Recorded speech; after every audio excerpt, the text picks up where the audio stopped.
Okay, dito po tayo sa isang exclusive, bago lang pong interview ito ni Antonio Trillanes para sa paglilinaw niya po sa lahat. Pakinggan po natin to. To other missions. So, the Vice President Binay, gano'n. Then, nung di siya nanalo. So, kumbaga, ganun-ganun lang. So, it's not the person. It is the advocacy. Uy, maganda yung sinabi ni Sentry. It's not the person, it's the advocacy. Yeah. Tama. Said about former President Duterte, nung mayor pa siya, ano ang nadiskubre ninyo dahil nangangampanya pa lang siya sa pagka-presidente noon, ay lumalaban na kayo sa kanya? Ganito po yan. I first met then Mayor Duterte nung tumatakbo ko ng 2013 elections. Hindi naman siya kilala personally, no? Pero may myth siya, no? Na yung Davao, ganito, siya yung parang parang kingpin ng Davao. So, lahat ng mga national candidates parang nagkokortesiya sa kanya para makakuha ng boto doon. So, ganun lang yung pagkakilala ko sa kanya. Then, nung 2015, na yung grupo namin, di Magdalos, we're looking for somebody na susuportahan namin. So, through mutual friends, nakausap ko yan si Duterte, no? Na contrary dun sa mga kinakalat ng mga DDS na pumunta ako ng Davao, humingi ko ng parang sumipsip ako sa kanya, whatever. Dito siya ang pumunta ng Metro Manila. Sa Pasig kami nag-meet. I think it's one of the hotels there in Ortigas. So nagkita kami. Ang purpose ko was to know the man. Sabi niya, Senator, uunahan na kita. Hindi ako tatakbo. Okay. Kasi yun ang palaging sinasabi ng mga DDS na ako daw ay nag-apply bilang Vice President na nung nireject daw ako parang jilted lover, parang gano'n, kaya ako galit. No. So, how could I apply to somebody who was not running? April 2015 ito. Kung maalala ninyo, vehemently denying siya na hindi siya tatakbo, di ba? Until I think mga late November na. So therefore, Fake news talaga mga DDS eh. Yung false narrative nila, doon talaga magaling ang mga pusang ina eh. Aray ko. Doon talaga magaling. nung na-set aside na yon, andun na rin kami. Might as well, pakinggan ko siya kung ano yung mga ideas niya. Alam mo, kinilabutan ako doon sa mga kwento. I don't know kung he was trying to impress me being a former soldier na by saying yung mga macho stuff na may pinatay siya, may kung ano-ano. Then may mga kabastusan about women. 1.5 hours kami nag-usap. Ni isang segundo rin sa pag-uusap na yon, hindi niya dinivote about the country. Kung paano ayusin, anong nakita niya mali. Walang ganun. So naalarma ka? Yes, kaya after nung pag-uusap, I went to my group, sabi ko, hindi pwede ito gawing presidente ng Pilipinas. Buti na lang, hindi raw siya tatakbo. So we we moved. Dapat ikaw na mag-presidente, Trillanes. Di ba? Si Trillanes na po mag-presidente. Tama, mali? Aray ko. Para sa akin po para sa akin po talaga si Senator Trillanes na ang dapat na presidente. Ang dami niyang achievements eh. Ang dami niya pong achievements, ang dami niyang inarang na mga korupsyon. Kay Gloria pa lang po, sinanla niya, pinagkalulo niya ang kanyang ranggo. Diba? Inalis niya po ang pagka-AFP niya, sinugal niya. Para lang po mapagbagsak si Gloria. Bihira po yung ganun bihira po. At hindi lang po isang beses yun. Nung nahuli sila, yung meron silang hearing, ginawa niya uli. Diba? Nung meron siya ng hearing, nag-alisa na naman sila, ginawa niya uli. Kaya dapat po si Trillanes na maging presidente natin eh. Dahil kay Trillanes po nakikita natin ang totoong advokasya. Kay Trillanes po nakikita natin ang pagmamalasakit sa bayan. Na wala po siyang hinihinging kapalit. Ang hinihingi niya lang po, maiayos po ang ating bayan. Diba? Sentry, kung hindi tatakbo si Lenny, Sentry. Ayan po hindi po sa inaano ko if ever, ang nakikita ko, Sentry, ayan. Marami ako nakikita magiging presidente, pero ang top list ko po, si Sentry. Kasi po, ang dami niyang sacrifices. Sa totoo lang po. Diretso. Doon. Eventually, we supported Senator Gispo. Then, later on, nag-substitute siya. Remember, mga December. He ran. At doon na, yung conversation namin nung April, came flooding back in. Doon ako na tipong hindi to pwede maging presidente. So I was trying to ring the alarm bells to everyone. So we gathered yung mga dossier about Duterte. A great deal of the information I got came from yung political nemesis niya sa Davao, si late Speaker Nograles. So quietly binigay sa akin kasi magkakaalyado na sila. Ito ba yung mga bank accounts, alleged bank accounts? Nanggaling ba yun? Not yet, not yet. Kasi may mga binigay siya about yung mga pinatay ni Duterte doon. Si Nograles pala talaga. Yung tatay po ni Nograles ang nagbigay si Senior. Yung pala ang nagbigay ng ng mga isa sa mga nagbigay ng info kay Duterte. Putik ngayon lang natin nalalaman Tapos mga broadcasters. Tapos yung corruption na ginawa doon. Tapos yung smuggling ni Pulong, maraming dossier. So ginagather ko lang. Tapos eventually, yun mga I think mid-April or something, doon na pumasok yung whistleblower na nagbigay noon. That was 10 years ago. Hindi ka bumitiw. Nanalo na si Duterte. Kinasuhan ka pa. Right? Pero hindi ka huminto. Ano ang nadiskubre mo noon nung nangangampanya si Duterte specifically? Yung mga deaths, alleged deaths in Davao. Ano pa? Yun ito, lahat ng red flags actually, bukod dun sa dossier na nakuha ko, bukod dun sa bank accounts na nakuha ko, nakikita ko siya sa campaign trail, lahat ng mga red flags sa isang presidente, lumalabas na eh. Yung minumura si Pope. Sino dadating? Si Pope. Gusto ko tawagan. Pope, umuwi ka na. May minulestya nga siya sa stage mismo. Di ba? May rape joke. Tapos yung mga pagpatay. Nakikita ko na, kumaga that early na decode ko na siya. That he is up to no good. Grabe, no? Talagang pinag-aaralan ni Trillanes, no? Bihira po yung ganito kasi, alam nyo bihira yung taong ganito. Hindi, alam nyo yung, yung isang tao na, yung meron siyang will, alam mo yun, meron siyang talagang dedicated siya na gagawin niya lahat para lang, di ba, masugpo yung korupsyon. Ibang klase yung taong ganon. And kahit it takes time o mabilis, matagal, basta bibigay natin yan. Ibibigay natin ang anti-corruption. Ayun ang ginawa ni Trillanes Di ba? Ang galing Alam nyo po, nung dati po talaga, wala akong tiwala dito Tawag ko nga dyan, nung nagkita nga kami, nung in-interview namin yan.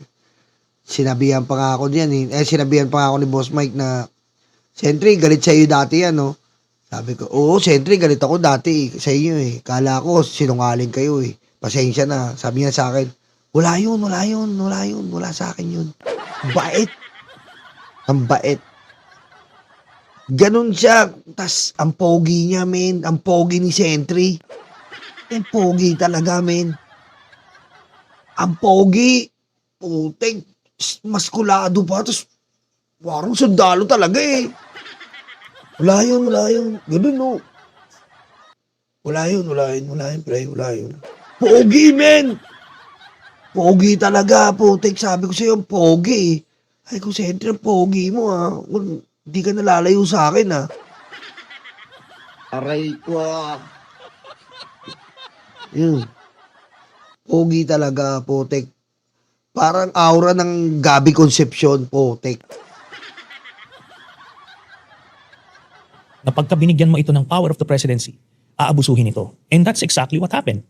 Actually, after he won, I was hoping, the majesty of the presidential office would change the man. Na tipong... Alam mo, sandali lang Sentry Alam mo, malaki kasing to Ito po ay malaking twist, political twist. Ito pong nangyayari sa atin ngayon is history po to. Malaking political twist to na mangyayari sa Pilipinas. Bakit po? Isang anti-drug kuno na presidente na sinasabi niya na ayaw niya sa droga, yung pala siya ang pinanggagaling ng droga. Yun po Yun ang lumalabas ngayon Yun po ang lumalabas ngayon. Malaking political twist po ito na ginagawa ngayon sa kasaysayan natin ni Trillanes. Na after 10 years ng pakikipaglaban niya kay Trillanes, sa bandang dulo po, lahat ng pasakripisyo niya, unti-unti na pong nagbubunga. 2017, kung matatandaan po natin, siya po ang nag-file ng kaso sa ICC. Siya po ang nag-file ng kaso sa ICC. Na ngayon po, last year, nagbunga at nakulong na nga si Digong. Kumbaga, ngayon po, inuubos niya eh. Si Pulong, malapit na rin po. Si Sara, may impeach. 6.7 billion. Diba? Na gumulantang sa atin. Ngayon po talaga ang harvest time, ika nga. Ngayon po talaga ang harvest time ni Trillanes. Guardrails dyan na, sige, you would behave. So I stepped back. No? I allowed him na hoping na, yun na nga, mag-iiba. Kaso day one pa lang, so from nung nanalo siya, nag-take oath siya, so I was stepping back until nag-assume siya nung June 30, patayan. Immediately. So sabi ko, teka, what's happening? Ano ba ito? We're trying to find out yung patayan ba ay utos galing sa taas. But he was very clear. Sinasabi niya eh. Naririnig naman natin. So I was about to file that resolution. Naunahan ako ni Senator Laila. So we need to investigate. We need to put a stop dun sa patay. So yun na nangyari. Ngayon, ang dating Pangulong Duterte ay nasa ICC, dinidinig for crimes against humanity. Inaakusahan kayo, Senator, of cooperating with the ICC. May mga kumalat noon na nakikipagkita ka sa ICC, na bayaran ka daw ng ICC. I never denied na nagko-cooperate. I needed to cooperate with them. Kasi kailangan nila ng impormasyon eh. Dito sa Pilipinas yung mga impormasyon. Kasi remember, ganito yan. Before we went to the ICC, we exhausted everything dito. Inimbestigahan sa Senado, we nightwash, nag-file ng impeachment, ni railroad. Wala nang mapuntahan. The law enforcers, the government agencies were not doing anything to stop the killings kasi they were part of it. DOJ was part of it, NBI, PNP, ayan sila Bato. So kumbaga, the whole government apparatus was being used to oppress the people. Hindi na oppress, to kill the people. At by design, kaya nga nagkaroon ng ICC. Yung International Criminal Court was designed kapag ka nagkaroon ka na ng situation na wala ka na mapupuntahan. Tama. Sila. At niratify natin yan noong 2011. Ang crimes against humanity, hindi yan pwedeng i-file ng kagaya mo, kagaya ko, hindi. Government ang nagpa-file niyan. Bakit? Kasi sila yung may hawak ng mga datos. So, hindi nila ginagawa. In fact, wina-whitewash nila. We were trying to investigate. So, bago kami pumunta ng ICC, in-exhaust namin lahat ng remedies dito. Kaya kami pumunta doon. Ngayon, nung nandoon na, talagang kailangan namin mag-cooperate. I never denied that. And it's not illegal, it's not a crime to cooperate with the ICC. Tinulungan ko sila magkalap ng ebidensya, impormasyon, lahat. Pero for them to pay me for that, at po kasi nga eh, di ba? Mag-aabono pa ako on the contrary for that. Pero fortunately, I did not need to because una, senador ako. Pangalawa, maraming mga tumutulong eventually. Ngayon ang ICC nag-anunsyo ng mga pangalan at naglabas na ng arrest warrant laban kay Senator Bato de la Rosa at nagbanggit pa ng ibang mga pangalan kabilang si Senator Bongo. Ang tanong ng ilan, bakit may hawak si Senator Trillanes ng arrest warrant ni Senator Bato? Ba't napunta sa inyo yun? Bena. Ganito po, maliwanag dun sa mga, in fact, dun sa interview natin, dun sa Head Start, sinabi ko, I went there because I was challenged. May impormasyon ako. Yes. May impormasyon ako na may warrant siya. Tapos, kaya ando doon ako ngayon. Ngayon yung mga media sa Senate, nagtataka sila, bakit aarestuhin si Bato? Bakit aarestuhin? And a few days earlier, nag-announce yung ICC, walang public warrant na issued kay Bato. Hindi nila sinabi na may sealed warrant na binigay sa kanya. So, confused yung mga senador, confused yung mga media about why there was the NBI arresting team there. Ako yung nag-articulate noon. Iniram ko yung hawak nila na warrant, pinakita ko sa publiko. May warrant siya ng ICC. Ganun lang kasimple, parang ginagawang big deal. I was there to inform the public. Hinamon kayo ni Bato noon? Yes, precisely. And I said that. Nandito ako. At hindi ako inutusan ni Bato na, kasi may isang senador na nagsasabi, kahit ano daw ba sabihin sa akin ni Bato, gagawin ko. Hindi. Iba yung utos, iba yung hamon. Yung hamon, Tama. you have the option to accept the challenge or not. I accepted the challenge and I was there.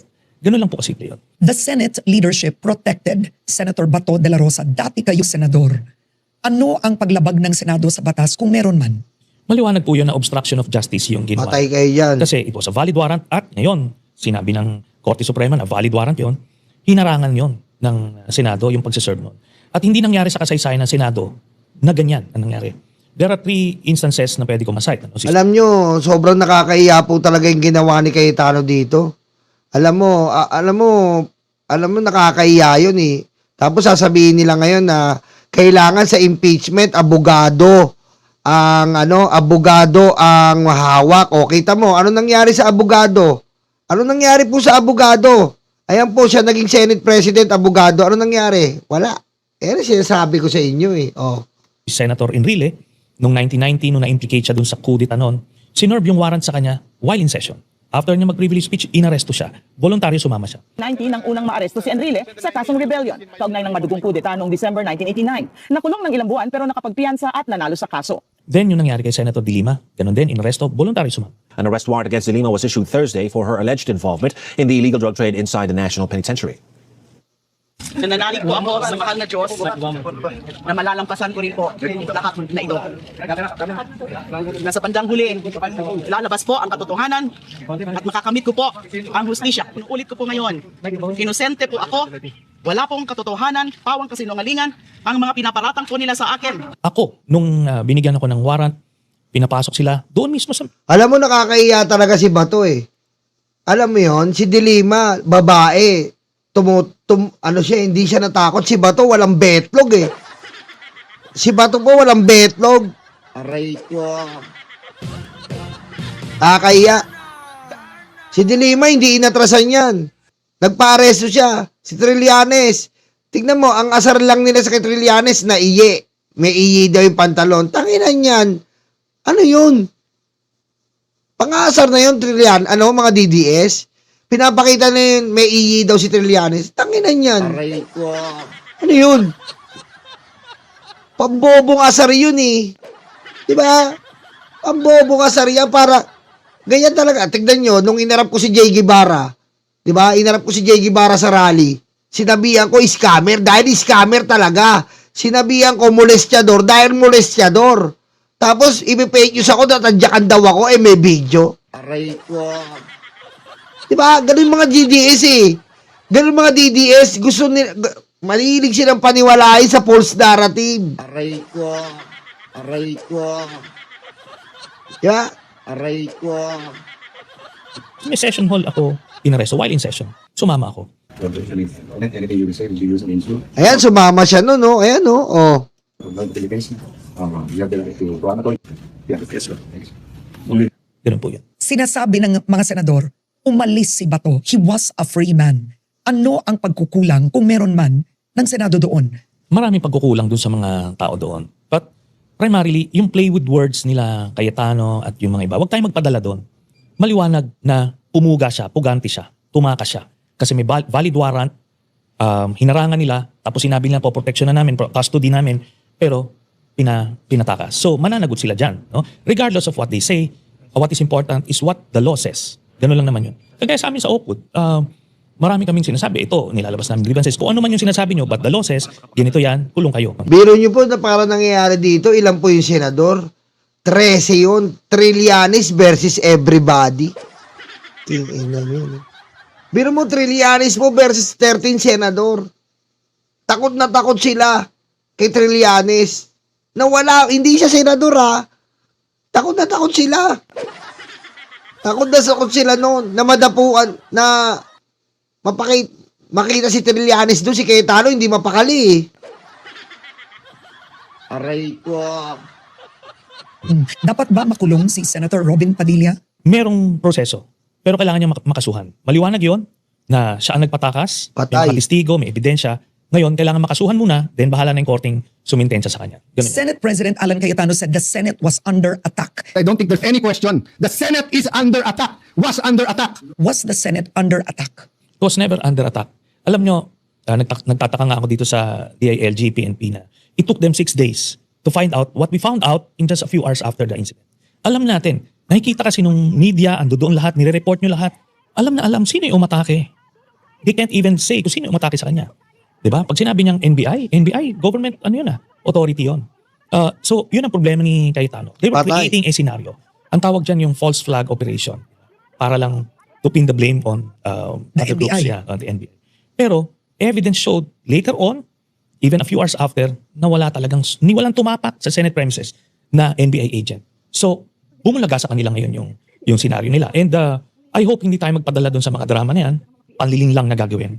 Because we saw kung ano talaga nangyari. At Ang unfortunate dito, ginamit nila yung media para dun sa senaryo nila. Tama. Maganda that these things are coming to light finally at kailangan managot. Kailangan yung crying scene ni Senator Pia kahapon. Kaya para sabihin nyo na walang nangyari. Napakasakit para sa aming lahat na nandito. And as I said, 2 pintuan na nagpo-protect sa akin sa putukan. Gusto mong intindihin. Pero alam nila na ang nagpaputok yung usaan nila eh.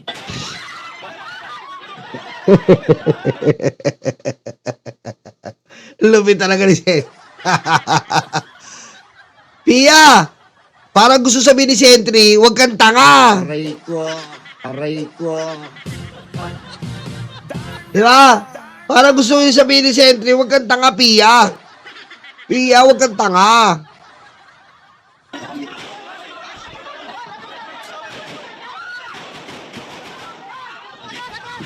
Niloko sila. Sisihin niya yung kapatid niya, sisihin niya si General Aplaska. Nag-create ng parang wag the dog scenario doon. Ano po ba ang responsibilidad at hangganan ng kapangyarihan ng Senate Sergeant at Arms? Pwede po ba mag-warning shot sa law enforcement ang Senate Bobo Sergeant eh. at Arms?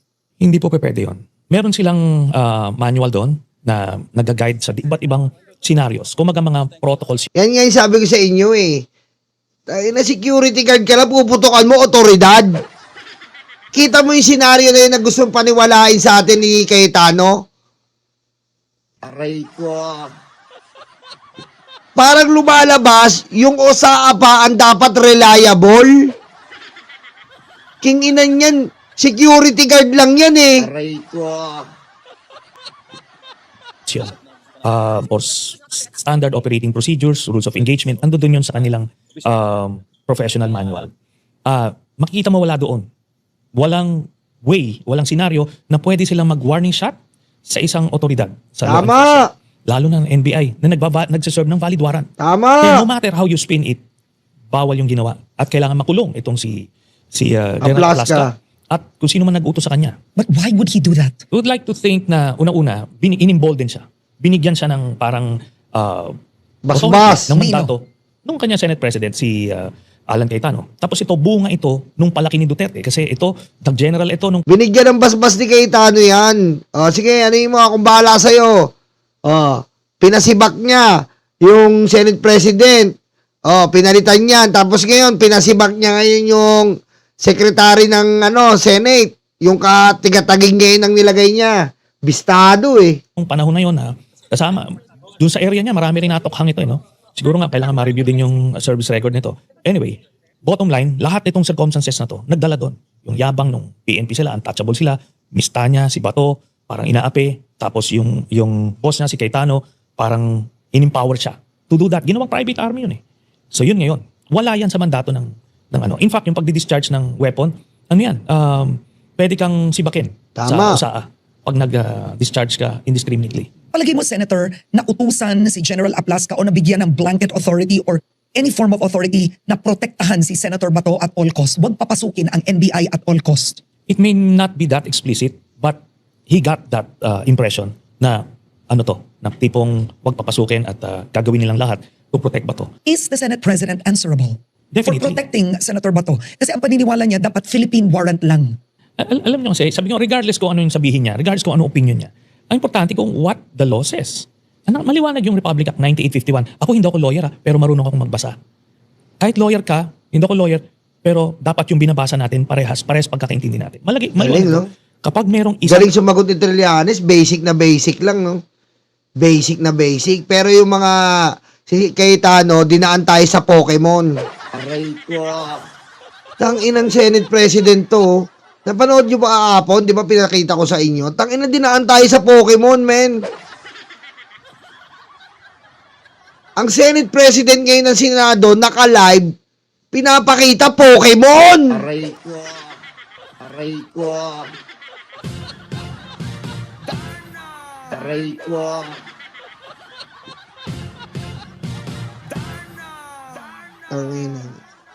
Yan na po ang Senate President ngayon. Nagla-live, tinatalakay Pokemon. Aray ko. Tanginan.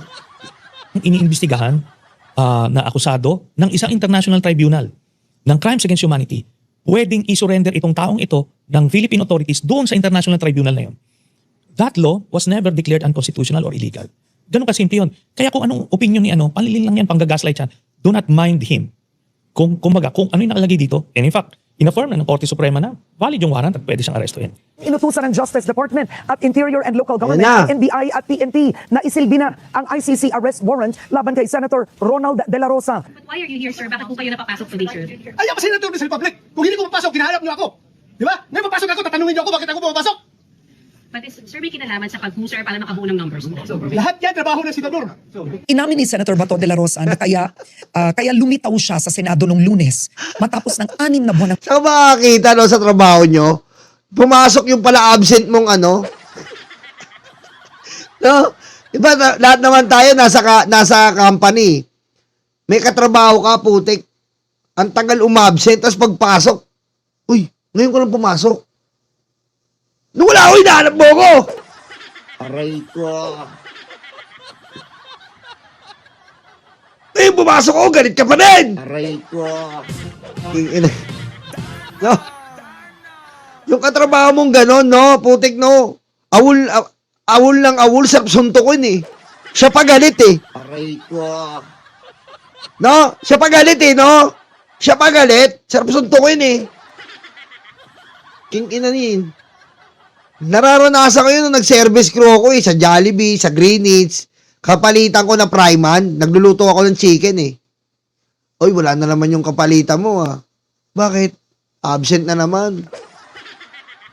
Oh, wala kang ginawa kundi mag-straight ka, walang Pryman, walang magluluto ng manok eh. Aray ko.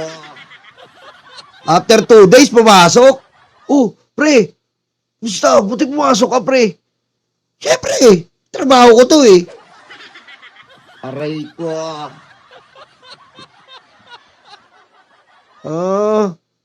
Kasi bigla ka nawala eh. Siyempre, Aray ko. kailangan ba lagi mo alam? Ha? Kailangan lagi mo alam? Aray ko. Aray ko. Ganun eh, no? Ha? Sarap ngud-ngud yung mukha eh. Aray ko.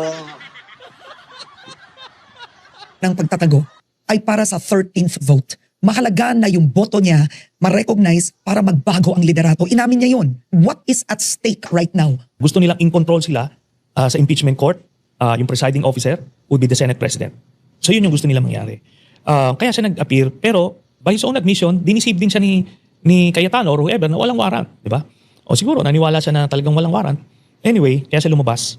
Ngayon, nung napalitan si Senator Soto, immediately pinalitan nila yung Sergeant at Arms, Senate Secretary. Yes! As presiding officer, feeling nila, mas madidikta nila yung tempo ng impeachment trial. To Yes! be fair, ang nangyari, nag-convene ka agad. Wala siyang choice because of the public pressure. Yes! All eyes are on Cayetano. Kaya nga eh, gusto sabihin niya, anong ginawa po ni Cayetano, gaya po rin sinabi natin, pampalubag loob, pampabilog utot. Kinunbin niya yung Senado sa impeachment para po hindi na po magwala ang tao. Akala niya ganun lang yon. Akala niya doon na natapos yon. Hindi po ganon. Mayayari ka pa dito. May mga parating pa sa'yo, Cayetano. Ngayon, kung gagawa siya ng magic dyan to parang pigilin or i-delay yung impeachment, napakanipis ng majority niya eh. Oo. He cannot do that anymore. Kasi Tama. nung Lunes, sinerve yung warrant. Bigla na lang nung Wednesday or Thursday, ang nangyari, walang utos sa NBI to serve the warrant. Sinabi ni Pangulong Marcos Jr., stand down, wala kong utos arestuhin si Bato. Ang tingin ng ilan, parang atras-abante ang gobyerno doon sa arrest warrant. Nakita naman natin, the NBI was there to serve the warrant. So regardless of who ordered the NBI, they were there to fulfill their duty. Ngayon, who stopped them? It was the senators, Cayetano in particular. Pero kaninong kasalanan kung bakit nakatakas si Bato? Who has to be made accountable? Na. Kailangan managot doon. Yung OSAA, si General Aplasca, si Cayetano, si Robin Padilla, the PNP, no? Na nandoon, supposed to be, Patay. kahit may protected custody dito, pero alam nyo na may warrant, pumuputok na sa media, dapat naka-ready kayo doon. Tapos si John Vic Rimulya, pumasok siya doon, nakausap niya na yung hinahanap, tapos hindi man lang siya naglagay ng detail doon. Naku, yari ka na naman dito, John Vic. John Vic, ha? Yari ka na naman dito. Sa akin, medyo okay ka na, John Vic. Kay Sentry, hindi ka okay. Yari ka dito. So kumaga, marami, no? It's incompetence or talagang willful negligence or talagang deliberate na pag-assist sa pagtakas. Or is it Marami. politics? No. Pag nakita mo doon, kasi dapat hindi na yan pumapasok sa level ng presidente, alam nyo na yung gagawin nyo, di ba? Kaso, Tama. apparently not. House Resolution number 989, together with the findings, conclusion, recommendations contained in Committee Report number 261 are hereby adopted. Testigo ba kayo laban Ayun na. Vice President Duterte? Yes, titistigo po ako. Naku! Sabihan na ako ng House prosecutors. So, yung party nung... Putik. Ano pala witness si Sentry, men? Yari. Putik, yari ka na naman ngayon, Sarah. Putik, mag-witness pala si Sentry, men. magiging testimonya ko ay nasabi ko na nung karoon ng impeachment hearing sa House nung April. May BDO, may Metropolitan Bank, Land Bank, dapat maintindihan ng publiko. Ano to? So, ito po yung dokumentong ibinigay sa akin ng whistleblower. Tapos, dito makikita natin, may pangalan ng account, address, tapos birthday, tapos may, ito yung recipient, tapos iba pang details, no? Yeah. Kailan, tapos kung magkano. Okay. So, andyan yan. Oo. Ngayon, So this is the family. This is the whole family. no, Ano? only Sara Duterte. Only Sara, the Vice President? Sara Duterte and Rodrigo Duterte ito. All of this? Yes. Naku, patay tayo dito. Durug to, men. Durug to. Maganda talaga ang impeachment na to. Durug to, men. Durug to. No? Iharap ni, ni Luistro. Your Honor, Mr. President, I would like to introduce our witness, Senator Antonio Trillanes, to the witness stand. Aray ko. Aray ko. Ano, magandang labanan yun, no? And, Mr. Trillanes, how can you say about the hidden wealth of the Duterte family? Your Honor, this motherfucking family is so motherfucker.